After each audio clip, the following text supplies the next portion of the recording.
तर मुख्यमंत्री देवेंद्र फडणवीस यांनी आशा भोसले यांच्या पार्थिवाचं अंत्यदर्शन घेण्यासाठी ते दाखल झालेले आहेत। मुख्यमंत्री देवेंद्र फडणवीस आशाताईंच्या निवासस्थानी दाखल झालेले आहेत। त्यांच्या कुटुंबियांची भेट घेण्यासाठी आणि त्यांच्या पार्थिवाचं दर्शन घेण्यासाठी मुख्यमंत्री देवेंद्र फडणवीस त्यांच्या निवासस्थानी दाखल झालेले आहेत। काही वेळापूर्वी ब्रिज कँडीमधून त्यांचं पार्थिव हे त्यांच्या निवासस्थानी आणण्यात आलेलं आहे। तिथं मुख्यमंत्र्यांनी त्यांच्या कुटुंबियांची भेट घेतलेली आहे आणि त्यांच्या पार्थिवाचं अंत्यदर्शन सुद्धा घेतलेलं आहे।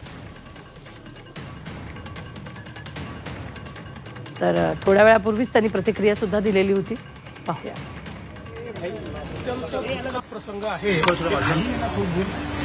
की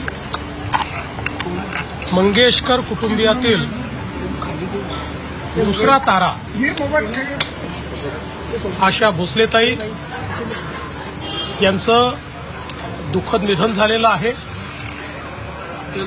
92 वर्ष त्या जगल्या, त्यातल्या बहुतांश काळ वयाच्या 5व्या-6व्या वर्षापासून संगीताची सेवा केली, ती अखेरच्या श्वासापर्यंत। या देशामध्ये सर्वात वर्सेटाईल गायिका म्हणून जर कोणाकडे पाहायचं असेल तर त्या आशाताई होत्या।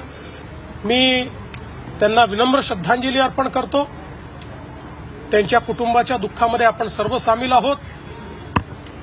पूर्ण शासकीय इतमामामध्ये त्यांच्या कुटुंबियांशी चर्चा करून ते ठरवतील त्याप्रमाणे पुढचे सगळे विधी होतील।